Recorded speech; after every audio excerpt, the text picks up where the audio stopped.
Students, आज का जो टॉपिक है हमारा वो है प्रोडक्ट प्लानिंग का। प्रोडक्ट के मीनिंग में हमने किया था कि प्रोडक्ट में आप गुड्स एंड सर्विसेज को इंक्लूड करते हो।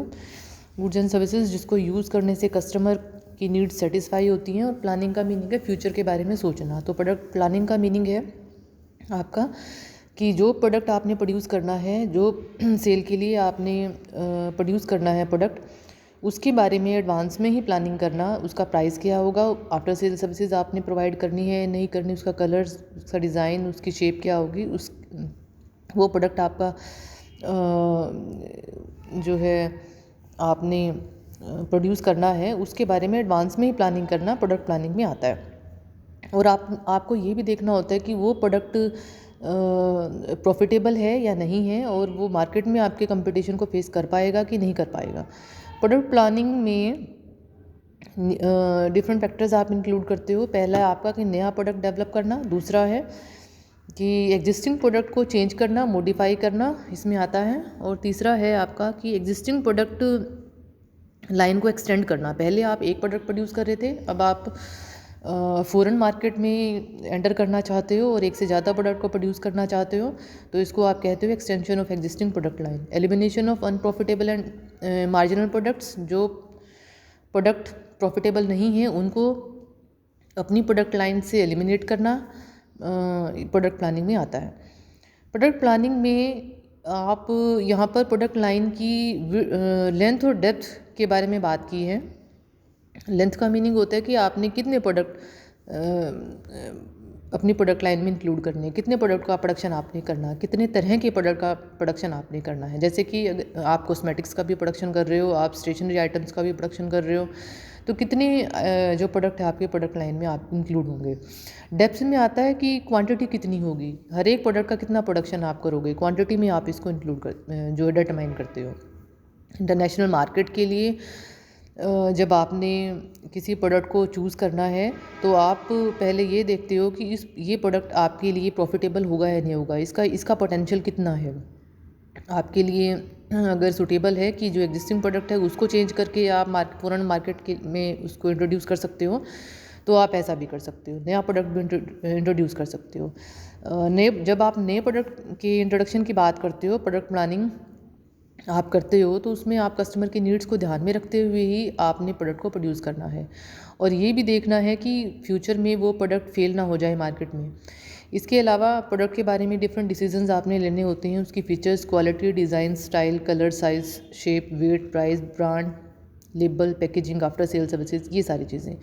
प्रोडक्ट प्लानिंग की डिफरेंट स्टेजेस पढ़ोगे आप आगे। पहला है आइडिया जनरेशन, जिसमें कि आप प्रोडक्ट के बारे में डिफरेंट आइडियाज़ अलग अलग रिसोर्सेज से इकट्ठा करते हो। ये पॉजिटिव प्रोसेस है। जितने ज़्यादा नंबर ऑफ़ आइडियाज़ आपके पास होंगे, उतना ही ज़्यादा आपके लिए बेनिफिट होगा। एक अच्छा आइडिया आपके पास आने के चांसेस ज़्यादा हो जाते हैं। आइडिया स्क्रीनिंग एक नेगेटिव प्रोसेस है, जिसमें आप बेस्ट जो आइडिया है उसको आप चूज़ करते हो। प्रोडक्ट डेवलपमेंट में फिजिबिलिटी आती है प्रोडक्ट की, कि आपने जो प्रोडक्ट प्लान किया है वो फिजिबल है उसको प्रोड्यूस करना। टेस्ट मार्केटिंग में आता है आपका कि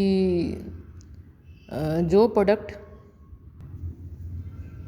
आपने प्रोड्यूस कर लिया मार्केट में, उसको लार्ज स्केल पर सेल करने से पहले उसको टेस्ट करना है। मार्केट में आपने उसको स्मॉल स्केल पे सेल करना है पहले, ताकि उसका रिस्पॉन्स मिले। अगर पॉजिटिव रिस्पॉन्स मिलता है कस्टमर्स से, तो आप उसको कमर्शलाइजेशन की स्टेज तक लेके जा सकते हो। उसके बाद मॉडिफिकेशन की बात कर रहा है, ये इम्प्रूवमेंट ऑफ एग्जिस्टिंग प्रोडक्ट, और जो प्रॉफिटेबल नहीं है प्रोडक्ट उसको एलिमिनेट करना अपनी प्रोडक्ट लाइन से। प्रोडक्ट प्लानिंग की डेफिनेशन विलियम जे स्टैंटन के according, product planning embraces all activities which enable producers and middleman to determine what should constitute a company's product line. Product planning आपकी उन सारी activities को इसमें आप include करते हो जो ये डिसाइड करते हैं कि आपकी प्रोडक्ट लाइन में कौन सा प्रोडक्ट होगा। और जो प्रोडक्ट प्लानिंग है उसमें आप वो सारी एक्टिविटीज़ इंक्लूड करते हो, जिसमें कि आइडिया जनरेशन की बात हमने की थी, प्रोडक्ट डेवलपमेंट की बात की, उसकी कमर्शलाइजेशन की बात की, टेस्ट मार्केटिंग की हमने बात की। इसके अलावा मॉडिफिकेशन करना एग्जिस्टिंग प्रोडक्ट में, और जो डिसकंटिन्यू करना जो प्रोडक्ट आपके लिए प्रॉफिटेबल नहीं है। तो ये सारी चीज़ें आपके प्रोडक्ट प्लानिंग में आती हैं। अब बात आती है प्रोडक्ट डेवलपमेंट की, जैसे कि हमने प्रोडक्ट प्लानिंग के मीनिंग में भी किया था। नेक्स्ट स्टेप है ये प्रोडक्ट प्लानिंग का जिस प्रोडक्ट को आपने प्लान किया है, जिन प्रोडक्ट को आपने अपने प्रोडक्ट मिक्स में इंक्लूड किया है, आपने प्लान किया है कि आपका कलर, साइज़, प्राइस, उसका ब्रांड नेम, उसकी पैकेजिंग, ये सारी चीज़ें आपने प्लान की है। अब आप ये देखना चाहते हो कि जो प्रोडक्ट आपने प्लान किया है, जो प्लानिंग आपने की है, उसकी टेक्निकल और फाइनेंशियल फिजिबिलिटी है कि नहीं है। फाइनेंशियल फिजिबिलिटी में आता है कि जो आपने प्लानिंग किया है उसको प्रोड्यूस करने के लिए आपके पास इतना पैसा है या नहीं है, और दूसरा टेक्निकली वो प्रोडक्ट प्रोड्यूस हो भी सकता है या नहीं हो सकता, फिजिबिलिटी आप उसकी चेक करते हो। प्रोडक्ट डेवलपमेंट में प्रोडक्ट की डेवलपमेंट और उसका कमर्शलाइजेशन आता है। डेवलपमेंट में अभी हमने बात की, फिजिबिलिटी की बात हमने की, और कमर्शलाइजेशन में आता है कि प्रोडक्ट को सेल करना, और आपको जो प्रोडक्ट आपने प्रोड्यूस किया उससे प्रॉफिट हो, इस बात का आपने ध्यान रखना है। विलियम जे स्टैंटन के according product development encompasses the technical activities related with product research, engineering and designing. William J Stanton की डेफिनेशन के अकॉर्डिंग प्रोडक्ट डेवलपमेंट में प्रोडक्ट रिसर्च, प्रोडक्ट से रिलेटेड जो इंजीनियरिंग और उसकी डिज़ाइनिंग को इंक्लूड करते हो आप। इसके अलावा नेक्स्ट जो डेफिनेशन दी है उसके अकॉर्डिंग प्रोडक्ट में कुछ ऐड करना, कुछ एलिमिनेट करना, उसको मॉडिफाई करना प्रोडक्ट लाइन में, इसको आप इसमें इंक्लूड करते हो। Designing products for foreign markets next है। फॉरेन मार्केट के लिए जब आप एक प्रोडक्ट प्रोड्यूस करते हो, जब मॉडिफिकेशन की बात आती है तो आपने जितनी भी आपकी फॉरेन मार्केट है, सारे कस्टमर्स के नीड्स को आपने ध्यान में रखना है। आपको ये पता होना चाहिए कि जो ग्लोबल मार्केट है वो एक हेट्रोजीनियस मार्केट है, उनके नीड्स अलग अलग हैं, और उन नीड्स को ध्यान में रखते हुए आपने प्रोडक्ट को प्रोड्यूस करना है। जैसे कि यहाँ पर इसने कार का एग्जांपल लिया है, व्हीकल्स का एग्जांपल लिया है, तो कुछ कंट्रीज़ में ड्राइविंग के रूल्स अलग हैं, कुछ कंट्रीज़ में ड्राइविंग के रूल्स अलग हैं, तो अलग अलग कंट्रीज़ में जो रूल्स हैं उसके अकॉर्डिंग ही आपने कार को प्रोड्यूस करना है। इसके अलावा ये डेवलपिंग और डेवलप्ड कंट्रीज़ के प्रोडक्ट के प्रोडक्शन की बात ये कर रहा है। डेवलप्ड कंट्रीज़ का प्रोडक्शन जब आप करते हो तो आपको आपकी कॉस्ट, प्रोडक्ट की कॉस्ट हाई भी हो सकती है, बट जब आप डेवलपिंग कंट्रीज़ के लिए प्रोडक्ट का प्रोडक्शन कर रहे हो तो वहाँ पर हाई कॉस्ट नहीं होनी चाहिए। इसके अलावा इसने यहाँ पर पैकेजिंग का एग्जांपल लिया है। पैकेजिंग के जो रूल्स हैं, लेबलिंग के जो रूल्स हैं, अलग अलग कंट्रीज़ में अलग अलग हैं, तो उन रूल्स को ध्यान में रखते हुए, उनको फॉलो करते हुए ही आपने प्रोडक्ट को प्रोड्यूस करना है। जैसे कि कुछ कंट्रीज़ पैकेजिंग की जो रिसाइक्लेबल मटेरियल्स है उसी की पैकेजिंग को अलो करता है, तो आपने इसको ध्यान में रखते हुए ही पैकेजिंग के जो रूल्स हैं अलग अलग कंट्रीज़ में, उसको ध्यान में रखते हुए प्रोडक्ट को प्रोड्यूस करना है। इसके अलावा पेटेंट्स, ब्रांडिंग, ट्रेडमार्क, कॉपीराइट के जो भी रूल्स हैं, लीगल सिस्टम है अलग अलग कंट्रीज़ का, उसकी नॉलेज भी आपको होनी चाहिए।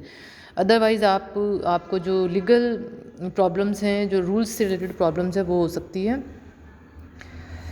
इसके अलावा कलर आपके कल्चर का पॉइंट है, इसमें आप इंक्लूड करते हो कि अलग अलग कंट्रीज़ में जो कलर है, एक सेम कलर एक दूसरी कंट्री में अलग सिंबल शो करता है, किसी दूसरी कंट्री के लिए उसका मीनिंग अलग होता है, तो आपने बड़े केयरफुली ध्यान में रखते हुए इस चीज़ का एनालिसिस करना है। Factors to be considered in designing product for foreign market, पहला है geographical and climatic conditions. Geographic conditions में आपकी ज्योग्राफी आती है, उसका एरिया, उसका रीजन आता है, और क्लाइमेटिक कंडीशन में उसका टेम्परेचर, ह्यूमिडिटी लेवल क्या है, ये सारी चीज़ें, इन चीज़ों को ध्यान में रखते हुए ही आपने प्रोडक्ट को प्रोड्यूस करना है। इकोनॉमिक कंडीशंस में आपकी कंट्री का per capita income, standard of living, interest rate, consumption level, saving level etcetera आता है।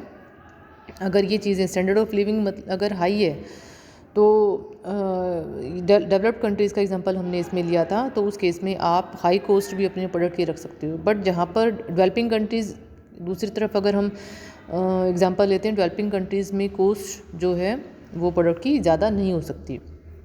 Government regulations, tariff rates, non tariff restrictions, FDI policy, EXIM policy, safety norms, packaging norms, ऊपर हमने copyright की बात की, तो ये सारे गवर्नमेंट रूल्स हैं, इस अलग अलग कंट्रीज़ के इन्वायरमेंटल रूल्स हैं, इन सारी चीज़ों के बारे में आपको नॉलेज होनी चाहिए।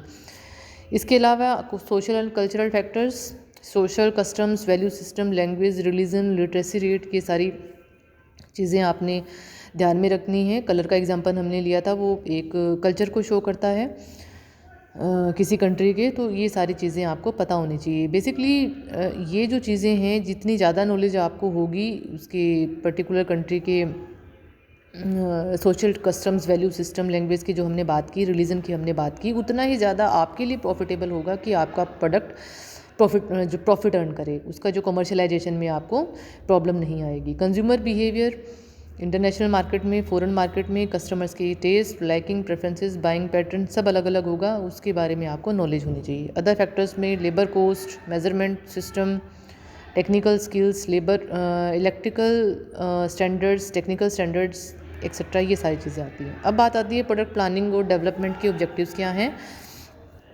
पहला है कस्टमर्स की नीड्स को सेटिस्फाई करने के लिए आप प्रोडक्ट प्लानिंग और डेवलपमेंट करते हो। कंज्यूमर की डिमांड है, एक प्रोडक्ट को आपने प्रोड्यूस करना है और उसकी लाइकिंग, डिसलाइकिंग, उसके टेस्ट, प्रेफरेंसेस, ये सारी चीज़ें ध्यान में रखते हुए ही आप प्रोडक्ट को प्रोड्यूस करते हो। To increase sales, second consumer के पॉइंट ऑफ व्यू से भी आपने बात की, आप खुद के पॉइंट ऑफ व्यू से भी बात करते हो, क्योंकि आप इंटरनेशनल मार्केट में एंटर करना चाहते हो ताकि आपकी सेल्स इंक्रीज़ हो, आपका प्रॉफिट इंक्रीज़ हो।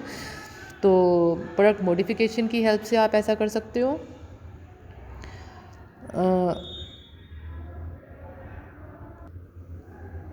नए प्रोडक्ट को प्रोड्यूस करके आप ऐसा कर सकते हो, तो आपने ध्यान रखना है। उसके बाद आता है to ensure long term survival. Sales को इंक्रीज़ करने के बाद आपका एक ऑब्जेक्टिव सर्वाइवल का भी होता है, क्योंकि जब भी आप लॉन्ग टर्म इन्वेस्टमेंट की बात करते हो, एक हाई इन्वेस्टमेंट की बात करते हो, तो लॉन्ग टर्म बिजनेस की बात आप करते हो। तो प्रोडक्ट प्लानिंग और डेवलपमेंट आपने इस तरीके से करना है कि आप जो प्रोडक्ट प्रोड्यूस कर रहे हो उसकी लाइफ लिमिटेड नहीं है, उसकी लाइफ अनलिमिटेड है। अलग अलग स्टेजेस होती हैं प्रोडक्ट की। पीएलसी आपने पढ़ा होगा कि जब प्रोडक्ट आपको इंट्रोड्यूस होता है उस टाइम आपकी सेल ज़्यादा होती है। धीरे धीरे जब सेल्स कम होनी शुरू हो जाती है तो आप प्रोडक्ट को मॉडिफाई भी करते हो। डिक्लाइनिंग स्टेज तक आप उसमें मॉडिफिकेशन करते हो ताकि आपका प्रोडक्ट सस्टेन हो सके आपके मार्केट में, और लास्ट में अगर वो अनप्रॉफिटेबल होगा तो आप उसको एलिमिनेट कर देते हो। तो लॉन्ग टर्म सर्वाइवल के लिए आप प्रोडक्ट प्लानिंग और डेवलपमेंट करते हो। To ensure better utilisation of resources, आप अपने रिसोर्सेज के बेटर यूटिलाइजेशन के लिए भी प्रोडक्ट प्लानिंग और डेवलपमेंट करते हो। आपके रिसोर्सेज फाइनेंशियल रिसोर्सेज हैं, आप चाहते हो कि जो आपके रिसोर्सेज हैं उसका यूटिलाइजेशन मैक्सिमम हो, तो इसलिए आप प्रोडक्ट प्लानिंग और डेवलपमेंट की बात करते हो। कॉम्पिटिटिव एडवांटेजेस नेक्स्ट है। अगर आपने प्रोडक्ट प्लानिंग की हेल्प से प्रोडक्ट को प्रोड्यूस किया है, आपने colour, design, packaging, labelling, pricing, after sale services, इन सारी चीज़ों को ध्यान में रखते हुए प्रोडक्ट को प्रोड्यूस किया है, तो मार्केट में आपका प्रोडक्ट ज़्यादा सेल होगा आपके कंपटीटर्स के मुकाबले, तो आप मार्केट की कंपटीशन को फेस कर सकते हो। नेक्स्ट ऑब्जेक्टिव है to design effective marketing strategies. Marketing strategies related to production, related to pricing, packaging, promotion, distribution, तो ये सारी जितनी भी एक्टिविटीज़ हैं मार्केटिंग की, इससे रिलेटेड आप एक बेटर मार्केटिंग स्ट्रेटजी डेवलप कर सको, इसलिए भी आप प्रोडक्ट प्लानिंग और डेवलपमेंट की प्रोसेस करते हो। टू एनहांस प्रॉफिटेबिलिटी, हम सेकंड पॉइंट पे हमने किया था सेल्स के साथ ही कि आप अपने प्रॉफिट को इंक्रीज़ करना चाहते हो, इसीलिए आप प्रोडक्ट को डेवलप करते हो, नए प्रोडक्ट को डेवलप करते हो, एग्जिस्टिंग प्रोडक्ट में मॉडिफिकेशन करते हो। Fulfilling of social responsibilities next आता है, जैसे हमने एक मीनिंग में किया था इसमें कि डिग्रेडेबल पैकेजिंग, तो ये एक पॉइंट लीगल एनवायरनमेंट में हमने पढ़ा था, तो इससे आपके एनवायरनमेंट को बेनिफिट मिलता है। और दूसरी तरफ अगर आप अपना प्रोडक्शन इंक्रीज़ करते हो तो सोसाइटी में एम्प्लॉयमेंट जनरेशन होती है, इनकम जनरेशन होता है, जो कि आप अपनी कंट्री को कंट्रीब्यूट कर रहे हो एक तरीके से। सोशल रिस्पॉन्सिबिलिटी को आप समझ रहे हो। अदर ऑब्जेक्टिव्स में आता है आपका टू रिप्लेस ऑब्सोल्यूट प्रोडक्ट्स, जो प्रोडक्ट ऑब्सोल्यूट हो गया मार्केट से उसको रिप्लेस करना।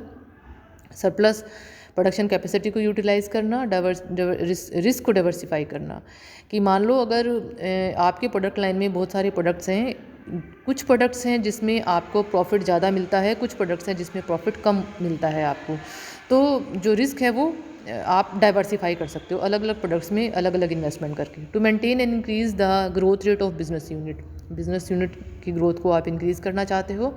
एम्प्लॉय सरप्लस फंड्स और सरप्लस बोरोविंग कैपेसिटी, आप कि जो फंड्स आपके पास अवेलेबल हैं उसको आप